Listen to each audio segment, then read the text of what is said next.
Unless you're one of the lucky few people who still has a pension, you probably are wondering how you're going to pay for your retirement. Jamie Westenbarger from Forest Hills Financial joins us now to discuss this growing problem. A lot of people say, you know, the generations before me, my dad, my grandfather, they had a pension. They were lucky. The company took care of them. They did. Yeah, they absolutely did. For the next 19 years, every single day, 10,000 people are turning age 65. Wow. I mean, when you really wrap your mind around that, that's kind of shocking. Yeah. And one of the biggest problems we're going to see, we talk a lot about accumulation on whenever I'm on here, and that you've got to save and save and save. But one of the biggest issues we're going to have is how do you turn that into income? Because we don't have a hard and fast rule when it comes to retirement like we used to with pensions.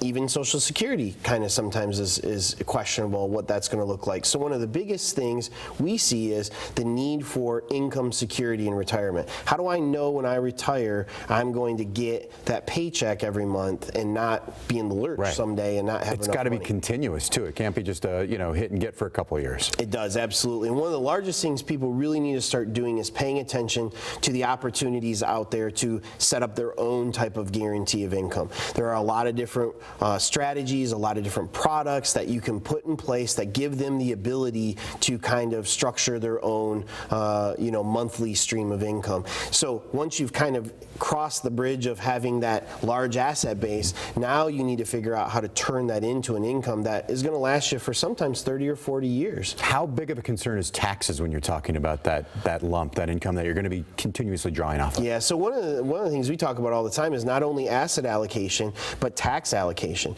making sure that you have the money spread around between Roths and IRAs and taxable accounts so that when you do take income, you can put some planning into that. So for instance, if you take money out of a Roth account, not only do you not pay taxes on it, it's tax-free, but it also doesn't count towards what's taxable in your Social Security. Well, that could make a huge difference. 40–50% of that could normally go to taxes, but coming out of a Roth, you might not have any tax obligation. So definitely takes into account when you're planning on how you're going to distribute your money in the future. And you've really got to figure out what you're going to need when you retire too. Yeah, you do. You've got to sit down.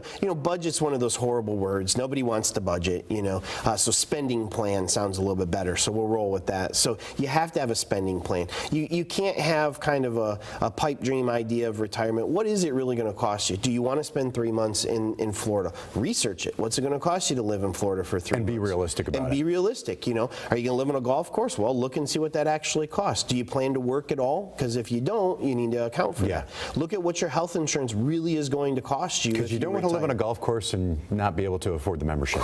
Right. That's the worst part. Or you don't want to really be golfing but only be able to afford to live next to the golf course and watch everyone else golf. Yeah. And if somebody wants more financial news? Of course, they can find us on the radio show every weekend, times and stations there on the screen. And of course, they can always find us on the web at keepingyourmoney.com. Great. Jamie, thanks for stopping by. Thanks, Christian.